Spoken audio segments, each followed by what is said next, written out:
Mass, for sharing so intimately, for when you walked around with the bread, it was like sacred. It felt beautiful. Thank you.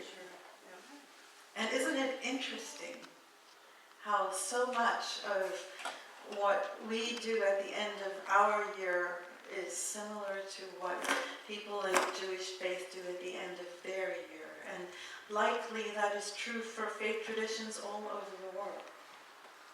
Daniel Nahmod was born Jewish. Oh, thank you, Cindy. And he wrote the music that he writes with words like "my God," so that anybody can sing it, regardless of what your understanding of God is, including no God.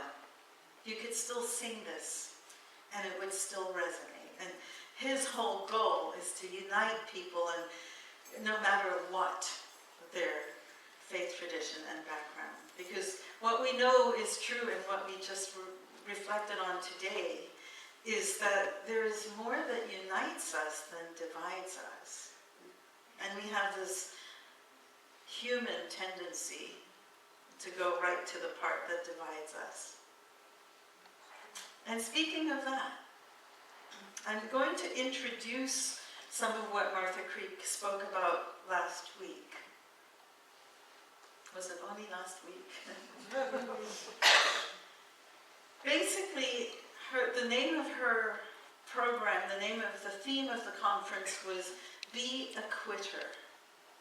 And isn't that interesting that it fits so perfectly into what Gary was talking about this idea of introspection and then bidding farewell to things that no longer serve us. And allowing them to be perhaps food for something else in a different way, but letting it go from us. And what Martha was speaking about is much the same idea, which is, what is it that we allow ourselves to hang on to and that holds us back from living into fullness? Because in our human experience, what we know is that sometimes we will like what's going on in our world. Sometimes we won't. There will be times where there will be employment, and there will be times where there will be unemployment. There will be times when there will be marriage and fidelity, and sometimes marriage and fidelity won't occur in the same sentence. There'll be times when relationships are whole and feel great, and there'll be times when they're destructive and hurt. There'll be sickness, there'll be health, there'll be life, there'll be death. All of it, the Alpha and Omega, as she said, is life. It's what we are in this human experience to experience. And we have this habit of assuming that if it's bad, that God is not in it. And what unity says is there is only one power. There is no good and bad. There is only one, and sometimes it expresses and presents in a way that sucks in our understanding. So the question doesn't become, what have I done to upset God? Or what haven't I done? Or was I spiritual enough? Or what was I thinking in my thoughts that attracted this terrible thing to me? The question is, oh, this happened. I'm in this experience of life. What am I going to do about it? How can I respond to what is going on?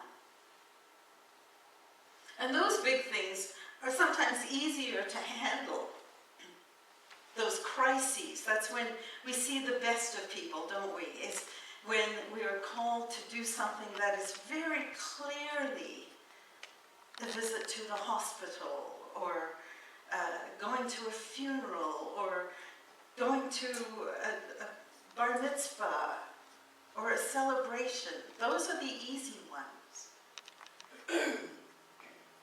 The harder ones are the things that happen every day to us and through us that we just don't like about ourselves.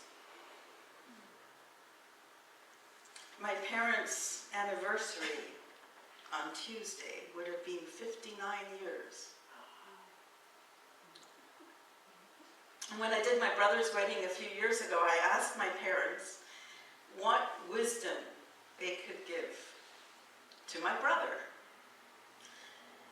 And they shared with me what their minister told them on their wedding day, which goes something like this: the big things will take care of themselves.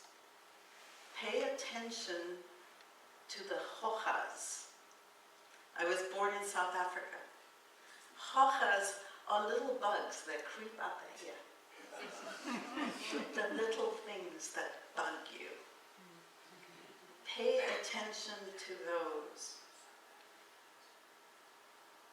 Who here has not been grumpy? There are days when we're going to be grumpy. There are days when we're going to be happy. There are days when we're going to want company. There are days when we're going to want to be alone. There are days when we're going to love our spouse, and there are days when we're going to not want to be anywhere near them.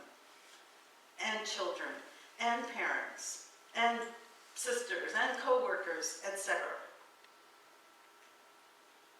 And what Martha, in her work, is suggesting is that if it's true that all of it is life, then maybe we would serve ourselves wisely if we meet life where life is, instead of wanting always to be perfect and good and wonderful and whole and happy and cheerful and everything's fine, it's all good.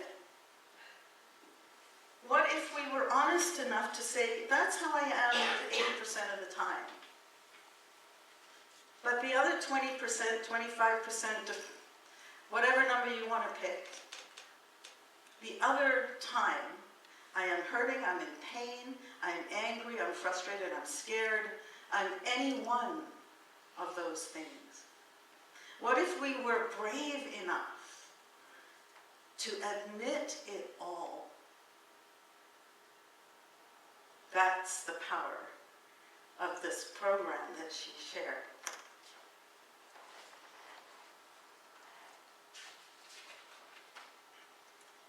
The problem with labeling things good and bad is when they're bad, we don't want to have anything to do with them, do we? We turn our backs on the relationship, we turn our backs on ourselves. And by doing that, we don't give ourselves the opportunity to embrace our wholeness. And wholeness includes that negative. It includes that uncomfortable stuff. What if, like Jesus suggested, we turn the other cheek and look at it differently? What if we, instead of meeting an eye for an eye, meeting anger with anger, meeting frustration with frustration, meeting hostility with hostility? What if we could get ourselves to the place where we go, oh, that person is being hostile. That's interesting. Wouldn't that be a massive shift in how we show up in our own world, and then how that would show up in the world around us? Because what happens, and I'm sure I'm not alone, is that when someone is negative, the first thing I do, because I'm a human meaning-making machine, is I start shooting on them. You shouldn't be so negative. In doing that, what am I adding to? Am I living what I purport to want to live into? As soon as I judge someone for their judgmentalness, or judge someone for their negativeness, or judge someone for their willingness to only be in this box and not, their closed-mindedness, for example, I am being exactly what I don't want to be in my own world. And so the challenge is this long, long list of what we want to be. So on the left side of the screen, you will see words like underhanded, quickly offended, easily provoked, impatient, reactive, demanding, thinks in black and white and yes and no, blames, criticizes, finds fault, is uptight, is defensive. And who among us has not been all of those things at one time or another? And yet, on the other side, we see words like open, aware, light shedding, willing to stay in touch even when tension grows, is responsive, resilient, flexible, takes responsibility, relaxed, at ease. How would we normally label that? We would label it good. We would label the other bad. And what happens when we label the other bad is we become the left side of that page. We become the blaming, the criticizing, the finding fault. And so if we want to move more into the side that we find appealing, we will accept that we are all of that page at times. We will accept that we are all of that page at times and work slowly and surely, one step at a time and 3/4 of a step back sometimes, towards more of choosing that right-hand side. But what is good and what is bad? Just like my other answer, yes, all of it. There is no good and bad. It's the human condition. Our goal is just to respond, to move from reactivity to response ability. And the way we do that is to learn to accept ourselves and accept the other right where they are with all of their shitty habits. It's bad. I'm not supposed to say that. You're a minister. Newsflash. Is she a minister or is she a person? Yes.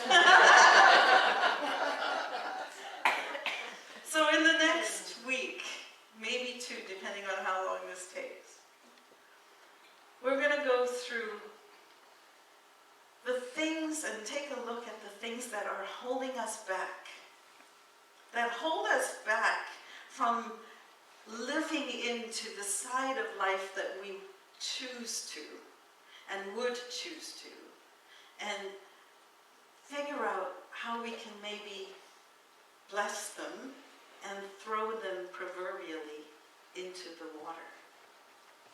And so, I hope you come back next week, because we're going to look at how we want to quit being afraid of what others think of us. how we're going to quit lying and pretending, how we're going to quit allowing ourselves to die to the wrong things. I'll talk more about that next week. How we're going to quit denying anger and our sadness and our fear. How we're going to quit blaming. How we're going to quit over-functioning. Where's that mirror, Gary? And then we're going to quit faulty thinking, and we're going to quit living the life that someone else thinks we should live. It should be a fun ride. We're also going to quit saying the word should.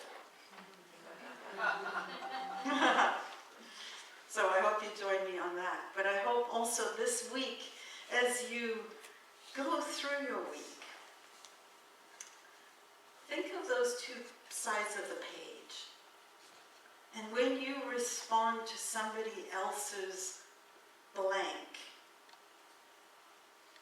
at the same level as that somebody else's blank, I don't know what's going on with that sound. If you're responding at the same level, is that adding to where you want to live into? That's your mission this week, is just observe how quickly we go into that side, just as much as the person that we're judging. I should think about that? You should think about that. Everybody needs a side here. So, I'm going to invite you to watch this video with me. It's very, very serious. About Rosh Hashanah.